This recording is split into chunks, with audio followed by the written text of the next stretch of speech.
5 minutes avec la Rhapsodie de réalité, une émission pour vous, une émission conçue pour vous, une émission taillée sur mesure, une émission qui vous ressemble, une émission qui vous permet de connaître votre destinée avec le Christ. Bonjour à tous, bienvenue dans notre émission 5 minutes d'édification avec la Rhapsodie des réalités.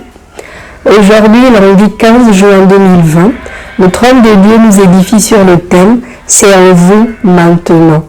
Nous avons comme verset d'ouverture Jean 10 au verset 10 qui dit ceci « Le voleur ne vient que pour voler, tuer et détruire.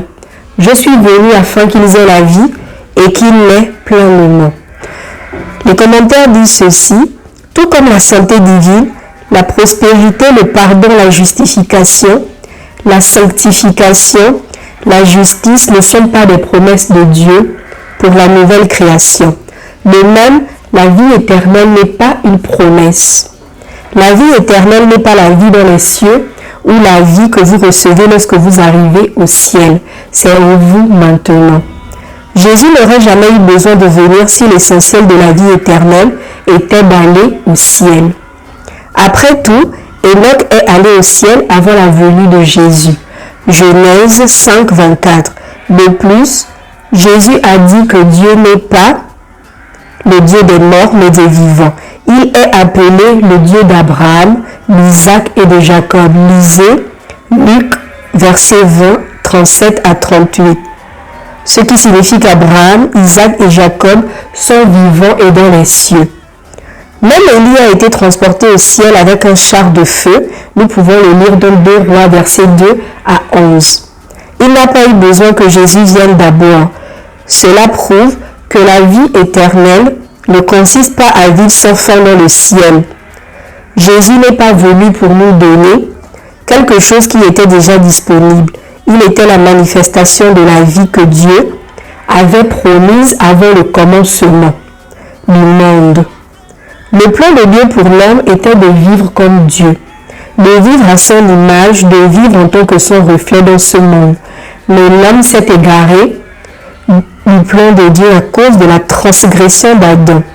Cependant, à travers Christ Jésus, la vie éternelle, la vie et la nature de Dieu sont désormais disponibles pour quiconque croit en lui. Il y a la vie animale, la vie végétale, la vie humaine, et puis vous avez la vie divine que vous recevez lorsque vous naissez de nouveau. C'est la vie dont Jésus a parlé dans notre verset principal. C'est une vie indestructible et sans tache. Votre vie entière est désormais contrôlée par cette vie éternelle.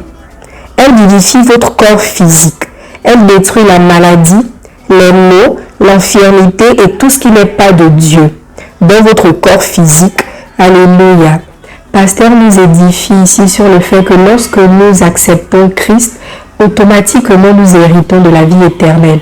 Donc ne pensons pas que la vie éternelle c'est quelque chose qu'on a après la mort dans le ciel. Non, sur terre maintenant, dès que nous confessons Christ, automatiquement nous avons cette vie éternelle. Donc nous dominons la mort, nous dominons la pauvreté, nous dominons la maladie, etc. Nous allons maintenant prendre quelques instants pour méditer sur ce que nous venons d'entendre.